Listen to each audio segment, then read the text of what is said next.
Okay, so this is Lao Tzu, just the first chapter. We've discussed a little bit of this before, but we'll just kind of have like, I guess, a free conversation about this and other things, and you know, not to overuse words that are kind of cliches, but just get right into the flow of it.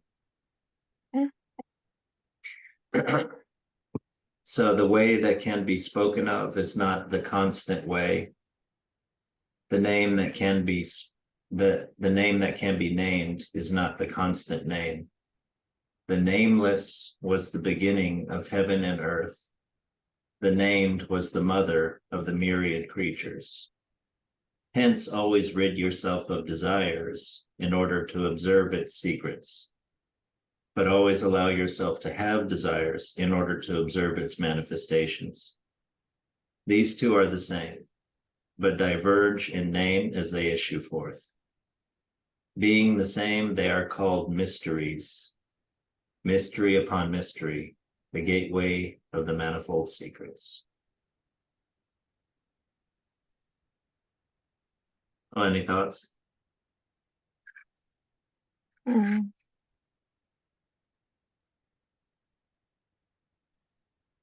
Yeah, I feel like it's talking about just being accepting or comfortable with not knowing Yeah, yeah. mystery. Like, since I guess as we have a tendency to want to label and, like it's saying here, putting a name to everything. But maybe it's saying that's just there's just things in life that are just meant to remain a mystery. And maybe that's part of finding the way. Accepting that something is reason is that ultimate, the basis of reality is a mystery. That's what you're saying. Mm-hmm. Yeah, but it seems like there is a dichotomy here, like there's the named and the unnamed. And yeah, I agree that yeah, to find the way in life, one has to accept the ultimate mystery, groundedness of things, the groundlessness of things. But then yeah, one does have, and to do that, one has to not have desires. I mean, that seems important. Like, because our desires tend to want completion. Like, I have a desire for food, I want to satisfy it so that I no longer have that desire. Sexual desire, you want completion, and you desire to do something to get rid of the desire. The desires are always for something named, for a manifestation of something, or you want to manifest your desire. Desires can lead you towards the named things, towards specific things, and lead you away from sort of an acceptance of like formlessness and ultimate mystery.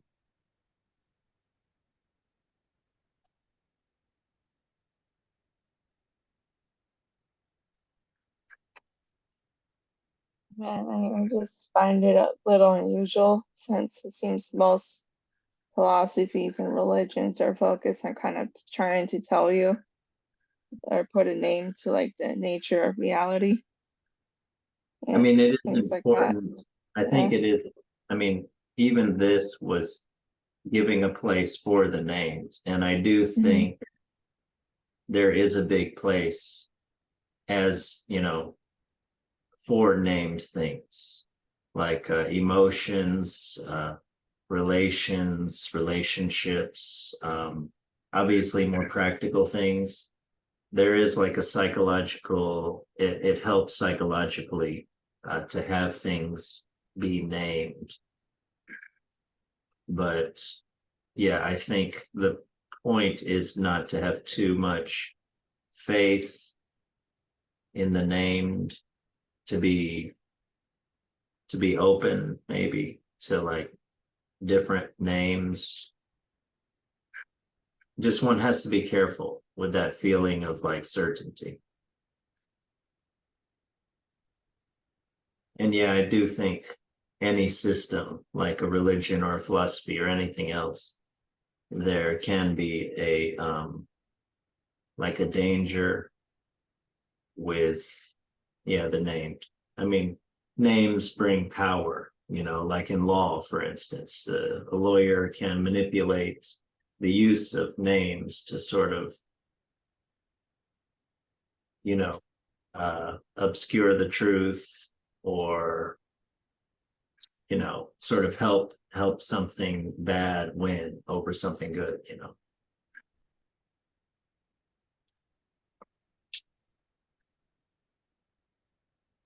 But I do think, yeah, I do think there's a place for the proper use of names. But yeah, one ultimately, I think, needs to know not to have too much faith in them.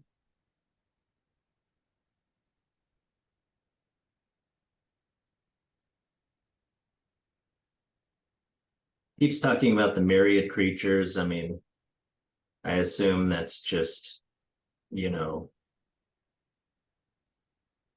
all living things, and maybe even ideas. Okay, yeah, I was thinking more of it in terms of the living things, but yeah, I guess it applies to ideas too. Yeah, I don't know. I mean, I'm just guessing.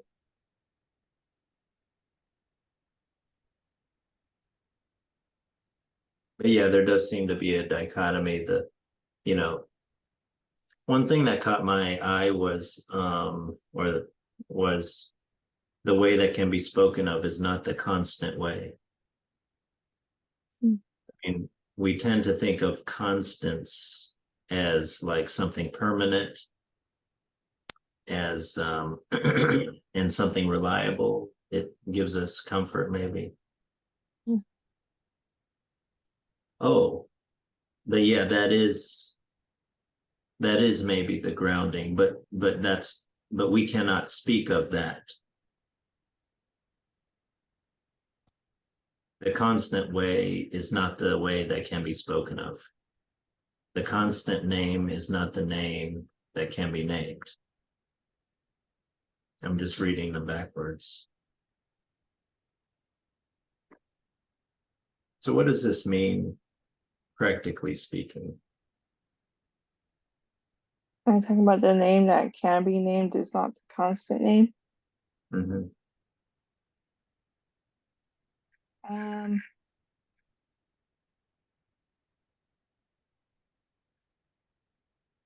I don't know, I think maybe it might be referencing to like our limited perception at a moment in time. So when we name something, it's because we kind of have an idea or perception of what it is in that moment, but Yeah, we're like not, yeah, but we're not thinking of how that thing is, might be like, kind of ever changing or kind of out of the realms of our own perspective and yeah, understanding. it would like to think order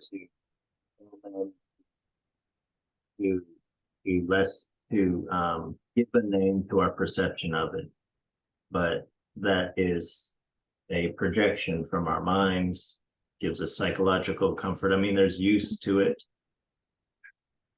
And in society, people are doing this with each other. They're labeling each other. Obviously, that word labeling shows people understand that there's a lot of bad things that go along with that, with, Mm. you know, having like a truncated understanding of someone else or another situation or something. But yeah, it does give you focus. It does give you psychological kind of grounding as to what to do next, how to you're giving a name to how you are perceiving something. But yeah, certainly that does not encapsulate the reality of the thing that you're talking about, and certainly not of all things. Or it's interesting. I've in group philosophical discussions, I in like the facility that I used to do, with other people, I did sometimes come to this sense of kind of, it's like the deeper you go, the less words, the fewer words you need to use.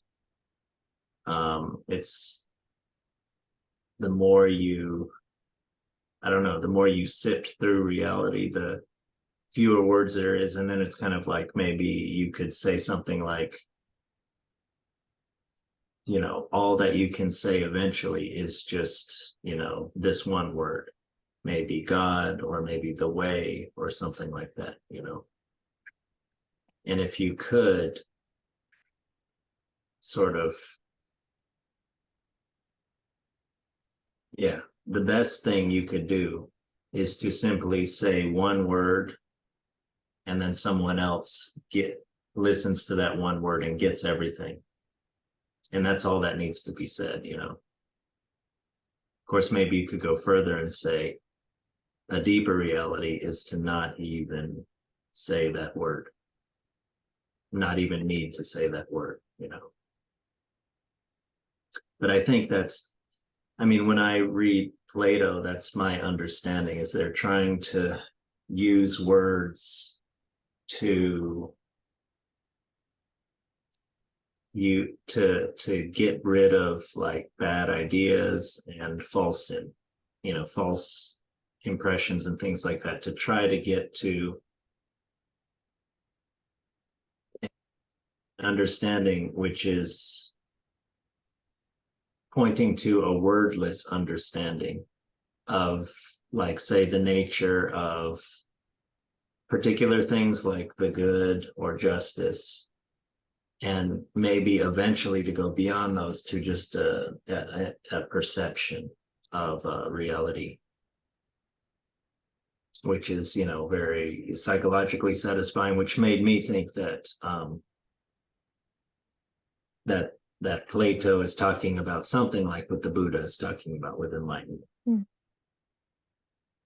I think I've told you that I was really moved times that I've read about Buddha's, when he was alive, like some of his question and answer kind of sessions.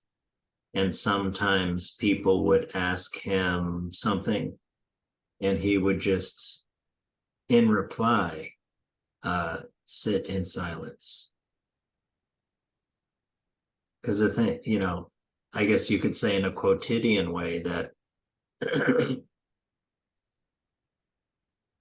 question itself reveals a kind of faulty or wrong way of thinking, that no matter how it's answered, you're just going, the point isn't to stay in that way of thinking, it's to not be in that way of thinking. So maybe the best thing he can do in reply to that wrong way of thinking manifested in that question is to sit silently, in silence. Maybe it inspires some silence of the other person to calm those thoughts.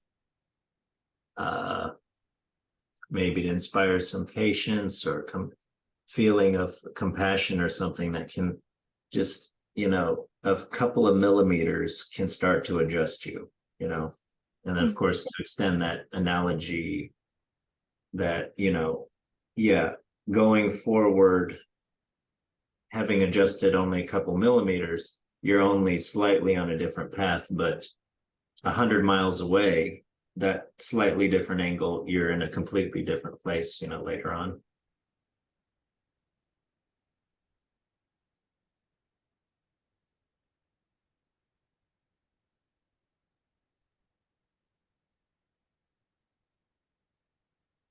Always allow yourself to have desires in order to observe its manifestations. This is one thing for me. It's like there's a Platonic or Buddhist or whatever, like, kind of being in touch with ultimate reality, but then you have to come back down off the mountain and be with people in their normal way. And so you do still have to be human in like very quotidian kinds of ways in order to understand like how to talk to people, you know. Like the thing about the Buddhist dialogue, non-dialogue that I just mentioned, that I think that really helps in like that they came to him. It's in like a temple-like setting with all the followers, and there's certain even maybe protocols and things to get you in a certain mindset already, so to speak. But outside of the temple or the top of the mountain, you know, for like wisdom to help in some way, regular people in regular situations, you do have to kind of like speak their language, have desires, etc., understand people. Plato talks about how like more sort of good souls or something like that, like take longer to develop. They won't be as good a judge at first of others, like because of sort of people who are looking to sort of take advantage of others and things, sort of know clever tricks and things and sort of fancy themselves as being smarter than others, and other people as sort of, you know, idiotic innocence and things. Like it takes a while to sort of, to, I don't know how to speak people's language and understand the way people are navigating the world in this, you know, in reality, in the social world.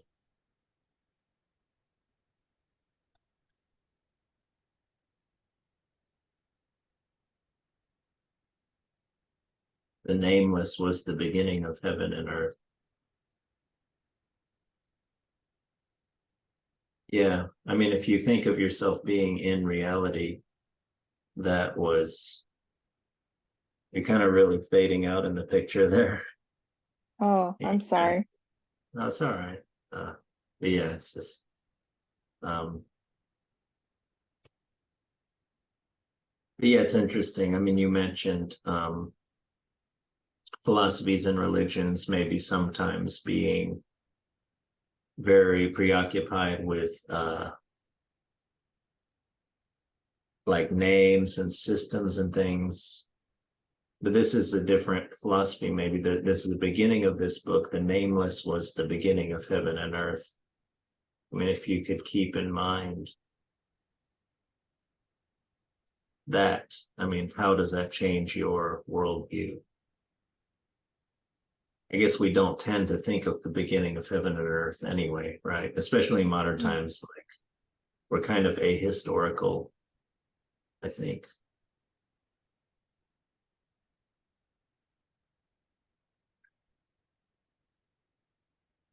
I don't know, like I kind of take that line as kind of saying, maybe implying that we just don't know or something about the beginning. Uh, but that maybe in modern times, maybe we are kind of preoccupied with trying to determine that beginning. It's like with the Big Bang Theory, things like that. Um, Yeah, most people aren't. So. yeah, most people aren't. That's true. But And I think the scientists that are thinking of that are pretty odd. I mean, certainly they're trying to delineate things, they're trying to figure things out, but I think that kind of beginning is probably humbling and awe-inspiring. It's not exactly something that's maybe, you know, oh, we just figured out we're just floating on the back of a giant turtle, and you know, that kind of explains everything or something, you know, doesn't. I guess I think one concern is virtue, although I think this book is also goes beyond virtue, but and yeah, and anyway, so concern with virtue, and so being humility, being in awe, knowing that it is a mystery. But then again, I guess with what you're saying, scientists are maybe trying to delineate. They do ultimately want to know what happened, at least in principle.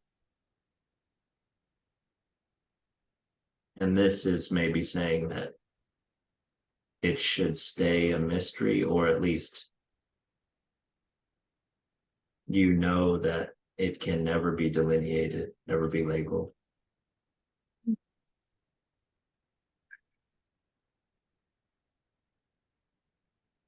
But anyway, that's just scientists. I think most people, Mhm.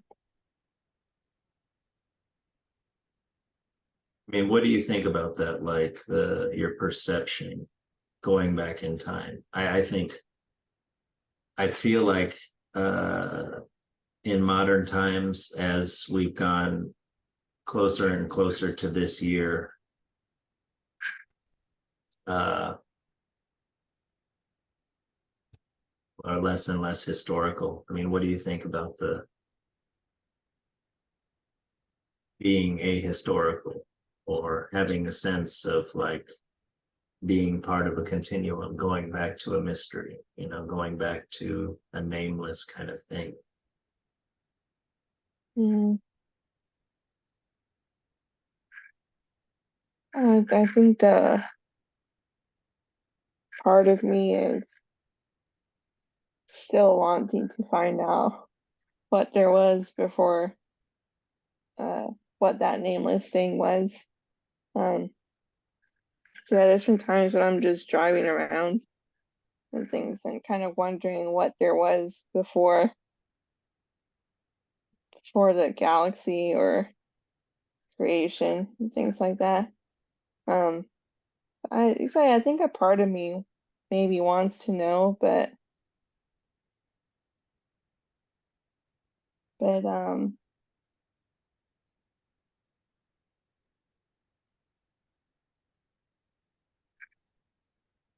I guess it's not that important really. Maybe I to mean, kind of can you perceive that? um There's one thing about what it was, but there's another thing of, can your mind know that? yeah, yeah, I don't know about that. I kind of think I kind of have an idea that maybe there's just things beyond my understanding, um, that I'm not meant to understand, perhaps. So I There's, think part of me, yeah, go ahead. so I think maybe part of me is kind of aware, or maybe has some acceptance towards the idea. Um,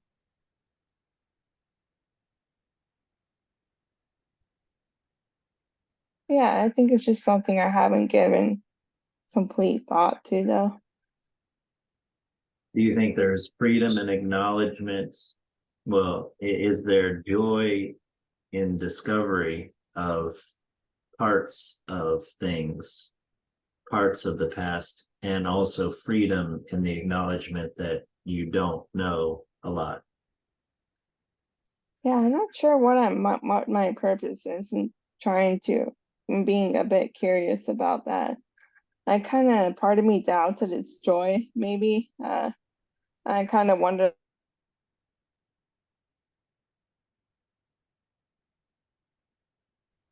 um, or I'm sorry, you cut out. You kind of wonder what? yeah, I kind of wonder how much of it is just kind of more of an egotistical thing, where maybe I would enjoy kind of knowing more than other people. Um, Do you really think that? yeah, I don't know. Sometimes I don't trust myself, or I kind of doubt what my motivations are. Uh, I mean, that's a good thing to have, but I think it's also important to acknowledge some sort of transcendent experiences like awe or something, I think are good to have. And one should be careful about ego kind of, you know, guiding that or using that. mhm, But I think certain transcendent excuse me, experiences are good for you, and they help to open you mhm, up, like flow or awe.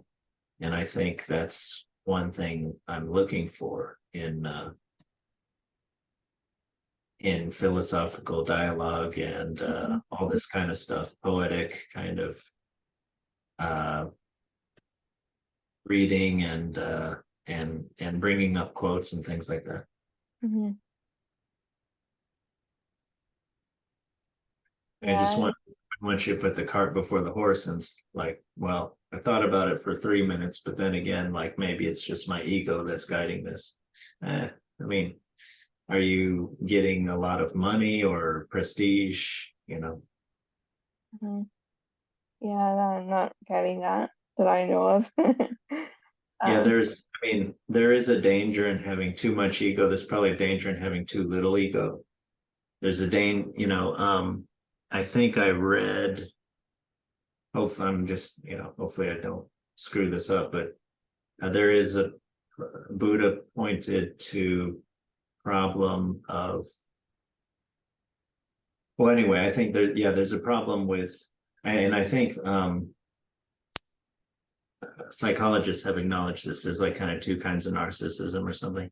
But anyway, I think there's a problem with being too overly conceited and thinking you're better than everyone else. There's another problem with having too little ego or too little self-regard, something, at least practically. But I think there's something more to it than that. I think I can't place it, but I think there's something about what you said that you're sort of, there's something not right about short circuiting yourself before you even consider like things. mhm. Yeah, and I probably lean towards the latter of what you just read. Um, but yeah, I'm kind of always I know I don't trust myself or my motivations at times when it I mean, comes to those types of things. one needs to reflect on that, but Mhm. just it may be even a little bit, it's just not taking things far enough, I think, to just say, well, I just shouldn't trust myself. So I Mhm. mean, what does that imply? Like just not explore anything. I mean, Mhm. because maybe it's really the will to power that's guiding me. It's something to keep in mind. It's not something to just use to sort of prevent yourself from doing something that obviously has some benefit to it. Yeah, just answer my question. Do you think there is awe in do you think there's joy in discovery, but awe in the sense? So I'm trying to point us to like not just cognitive perceptions of things, but more like senses of things, you know, with your body, with your soul or whatever. I mean, do you think there's a joy with discovery, but a awe in in the in the perception and the feeling, like kind of concretely, of like not knowing a lot, all that you don't know, maybe? Mhm. Yeah, I think I would feel a sense of that in terms of I would probably feel closer to like a divinity or higher power. And yeah, I'm not an atheist, so I feel like maybe experiencing something like that would help me feel closer to that. Do you want to feel closer to the divinity or divinities? Yeah, I do. It's Do something you I'd like. do, can I ask, do you do things to do that? I think I always have like some daily prayers from and kind of sometimes in conversation with like a higher power. Um, outside of that, like ever since I haven't been to the as involved with the Catholic Church, I guess it's so much. I mean, do you think when you're praying or when you're talking to the divinity, you're connected in some way? Yeah, and sometimes when it's just things of beauty I see, or, higher beauty in nature, or just anything I might see around me, um, I feel closer, just anything good. Yeah. So you mentioned beauty and goodness. There's also Mhm, truth. mhm. Why do you, can I ask why you think you feel closer to divinity when you view beauty or beauty in nature? Mm, I guess it's part of me that kind of believes that those things do come from divinity. So, um, and that those things are there for us to kind of, appreciate and kind of use, I guess, to build that closeness. Uh, That sounds very much like Garden of Eden. Like mm, this all was created for you, Adam. yeah. But I mean, Um, that doesn't that go against the idea of science that like humans only happened in the last, 1.5, point 0.7, whatever million years ago. it does, but you Sure. always bring up that quote by Shakespeare of how there's more to the world than what's in books. Yeah, So yeah. I But think there's that would more to be my, dialogue than just those two things. yeah. I mean, I bring up that quote from Shakespeare. There's more to heaven and earth that in your book than are in your books, Rodrigo, whatever it goes, however it Hmm. goes. To try not, to stop myself or to give sort of a poetic mini argument to like not being so sure of one's atheism or one's materialism. But I think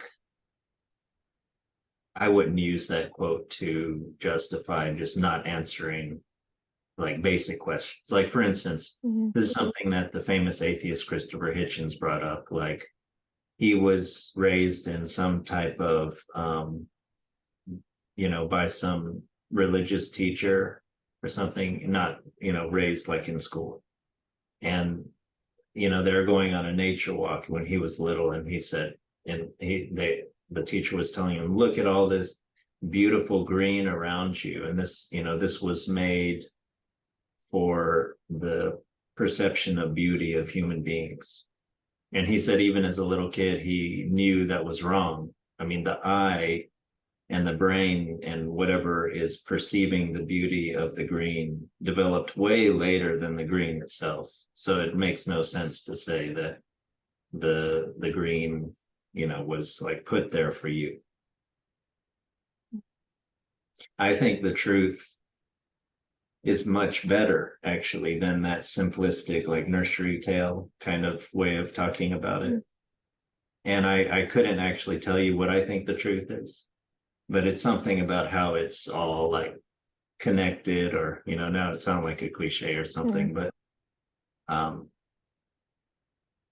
yeah. And I think this is part of the culture war or the sort of meaning crisis of our time, is that you have like the way that I'm talking, I could veer into the sort of more radical or somewhat, atheistic way of talking about it. Like, and then 2 minutes later, I'm saying, that's why there's no meaning to life, or, something like that. You could go nihilistic, you, you know, but, uh, and I think this is maybe why in our time that some people, I, I think of it as a retreat or willing blindness to, reality as shown us by science and everything, and retreat back into the sort of, you know, maybe literally taking the Bible literally, or taking, cultural texts literally, or like sort of being like, you know, not trying to explain, like I will believe the scientific account when it comes to the weather, or when it comes to engineering or things like that. But when it gets too much into like quantum physics or evolution or, you know, neurobiology and things, like I don't really want to, I'm just going to pretend like that doesn't exist, you know? Mm. And I think there is a difference between like that quote from Shakespeare where you're like acknowledging we don't know everything and we may never know everything. And this is kind of one of those questions that I was asking you, you know, can you know anything? You may have been talking about trying to know what happened before the Big Bang, which is beyond my ken, but I think it's an interesting idea because I think that's like before time. So that's like a nonsensical question, which is really interesting and which makes those kinds of physics things really cool to think about. If I could think about it, but I don't know anything about them. But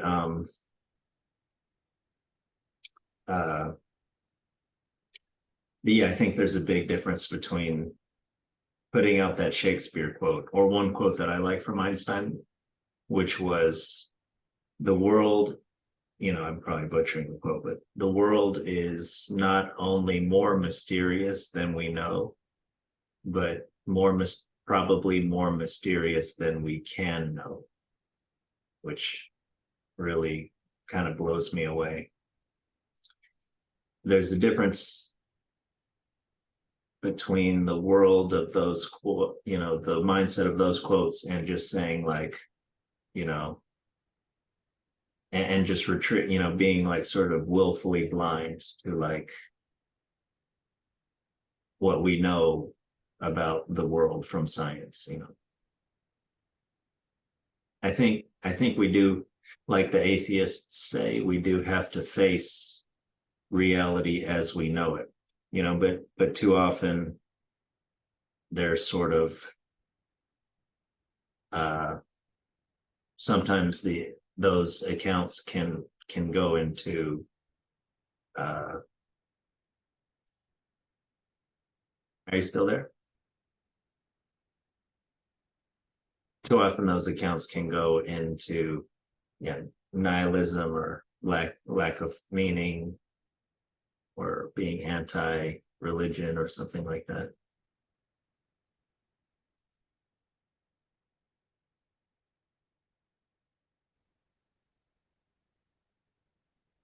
But yeah, I think we do have to face reality as it is. Even if you didn't want to personally, I think politically we have to. There's just, I think part of the meaning crisis is so many people no longer believe like in the old gods or the old God. The, you know, we're not, and like Joseph Campbell says, we're not going to go back. And we have to go forward into like a new good reality, which, you know, probably acknowledges things from science, but doesn't go into, you know, sort of meaninglessness or nihilism, solipsism, you know. It's funny, you and I have known each other for quite a while now, and I didn't know you sort of would it be fair to say you harbor these feelings, these kind of conservative feelings of like kind of incongruent things, like a sort of like God of the Bible, but science, but not really putting them together, or not really knowing the relation, or not changing your conception of God, or some kind of rejection of the scientific explanation of reality. I don't know, like I just don't think science is just the only way of reality. So No, I'm yeah, not saying I at don't all. really see I don't really see why they should clash, really.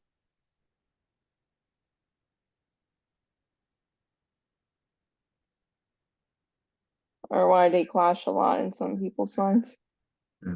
I think some of the questions I've asked you have actually pointed that out already. If I'm not sure if you you saw that.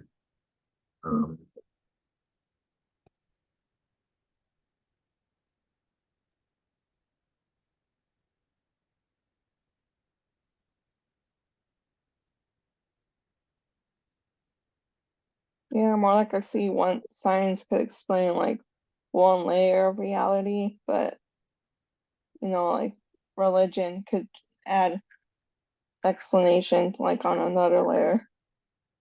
Yeah, Um, yeah, that's kind of, I think I heard that in Catholic school. I think that's kind of yeah. Catholic, it's sort of yeah.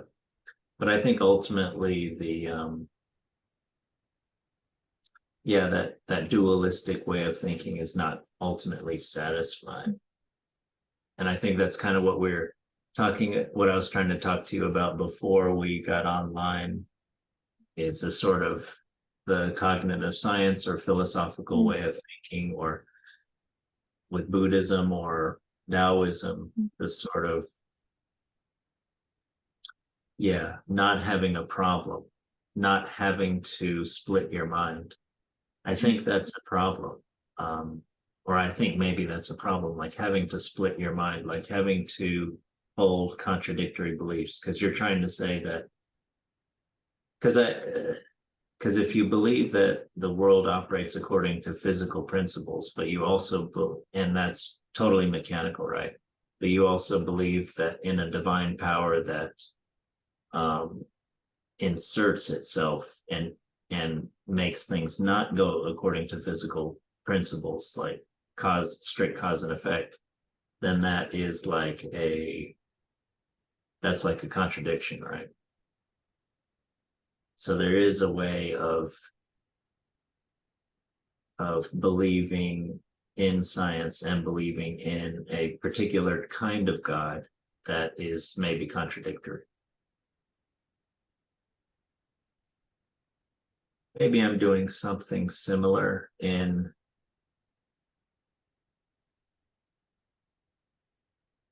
yes, I think I was telling you that, Vervaeke's idea is that it's not about propositional knowledge. It's not about this exists because of something. It's not about what you can put into words, which is sort of like, it's more about the different ways of being, of knowing and being connected to reality, to other people, to yourself, etc., to where those, you don't need to engage in that dialogue that we're talking about. I think that's kind of like a key to living, is, whatever your way. I don't want to say life philosophy, because I think people often take that to mean a propositional thing, a mental thing, so to speak, rather than a whole way of being, with your emotions, with your relationships, with your morality and decisions, with your total moment to moment perception of reality. But I think if your way of being is right, then it doesn't, it no longer matters to you that you're at least nearly as much, like it doesn't bother you that much, like that you're gonna die, or etc., the presence of evil or something like that in the world. I mean, because one thing, I mean, there's just, I just think in the history of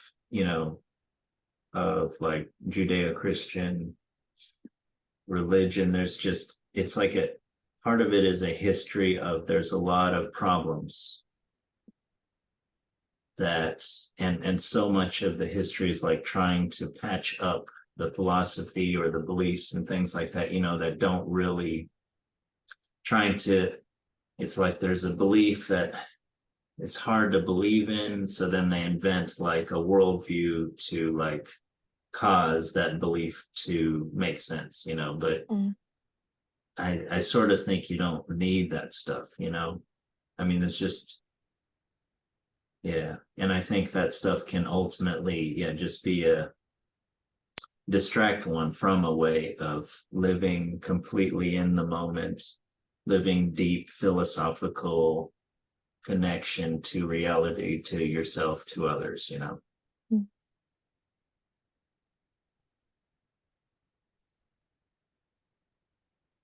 But I get it. I mean, I've been in my version of where you seem to be, where I mean, would it be fair to say you're a little bit defensive about this kind of some parts of this conversation where I may be challenging like theistic beliefs or belief in God and things? Hmm. I guess if you say so. Or you're not? Mm. I like to be challenging, but I don't want to hurt your feelings or anything. Mm.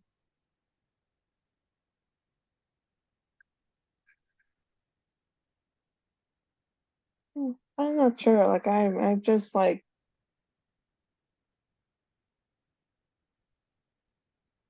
I guess I haven't really seen the problem with it or something, Mm, or why they're not compatible. mm.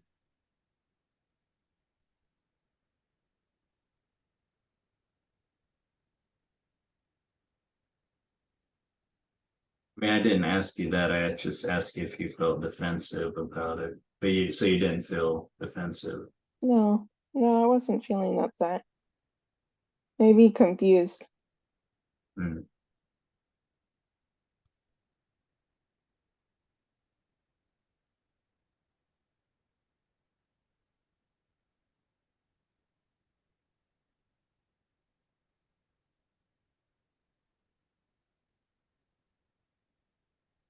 Okay. Well, any more thoughts about the passage?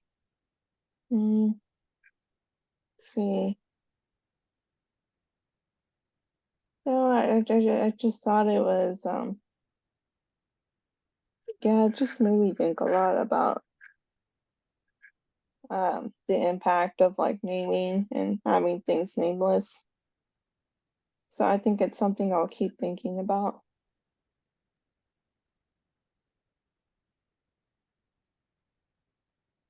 Okay. Well, you want to try another passage a little bit later?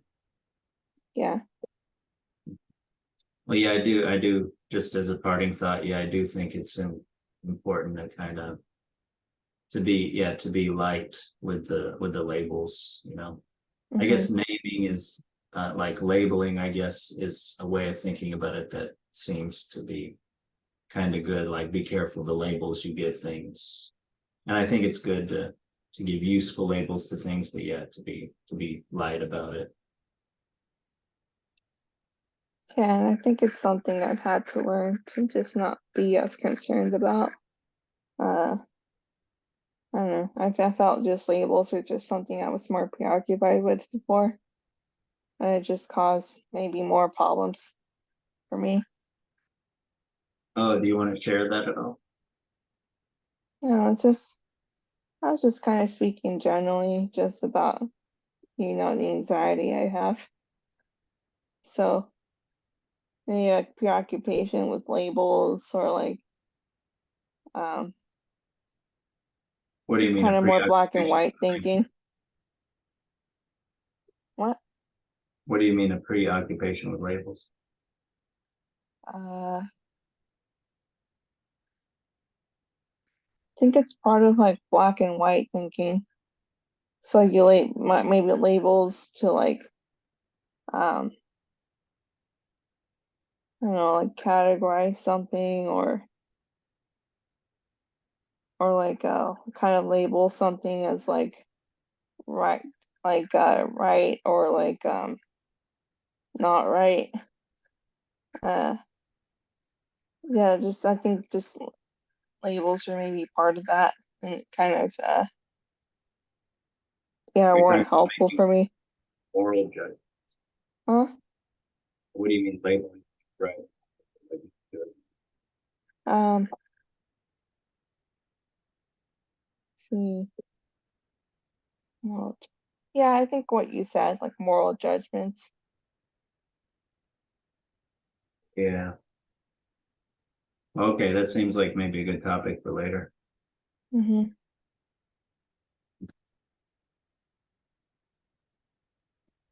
So let's see how much we label in the week to come.